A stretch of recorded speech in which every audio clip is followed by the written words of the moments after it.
মহিলা মানুষের কিছুগুলো করণীয় কাজগুলো সবসময় খেয়াল রাখতে হয়।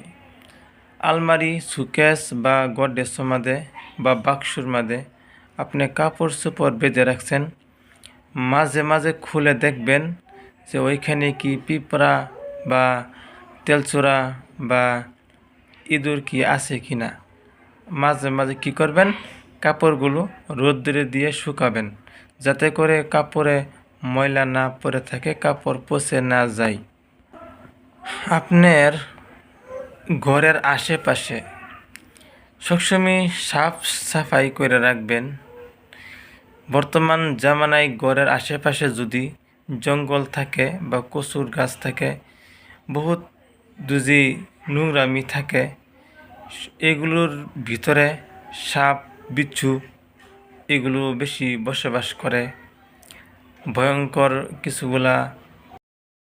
ভয়ঙ্কর কিছুগুলা প্রাণী আছে, যেতে করে আপনার ছেলে মেয়ে ঘরের আশেপাশে ঘোরাফেরা করে।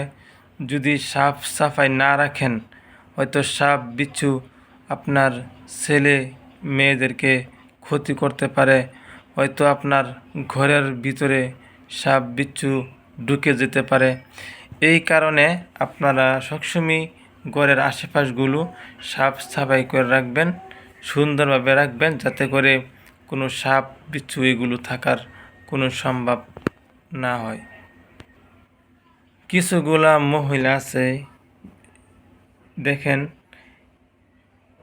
নিজের ভিতরে একটা হুনার থাকে। কীরকম, ধরুন কিছুগুলা মহিলা আছে বিছুন বুনাই, তারপরে ঢালা কুলা, এই খাদি, এরকম খাঁচা, বহুতগুলা বস্তু মেরামতি করতে পারে, বানাইতে পারে। এইগুলা যারা নাকি বস্তু এগুলা মানুষ কোনো দিনও অভাবগ্রস্ত হয় না।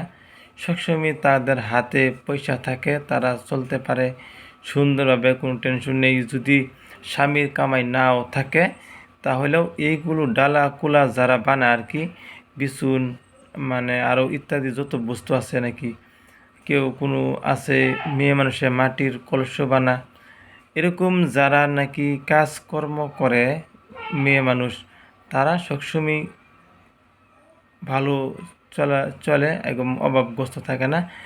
এরকমভাবে সব মেয়েদেরকে কিছু না কিছু কাম কর্ম জানা উচিত, তাহলে আপনার সংসারটা সবসময় সুখে থাকবে। আজকের জন্য অতটুকুই। ইনশাল্লাহ পরের দিন আবার আসবো আপনাদের সামনে।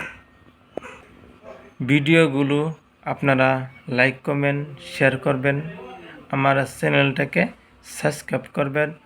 আপনারা ভালোবাসা দিবেন, আমিও ইনশাল্লাহ সুন্দরভাবে ভালো কিছু আপনাদেরকে শোনাবো।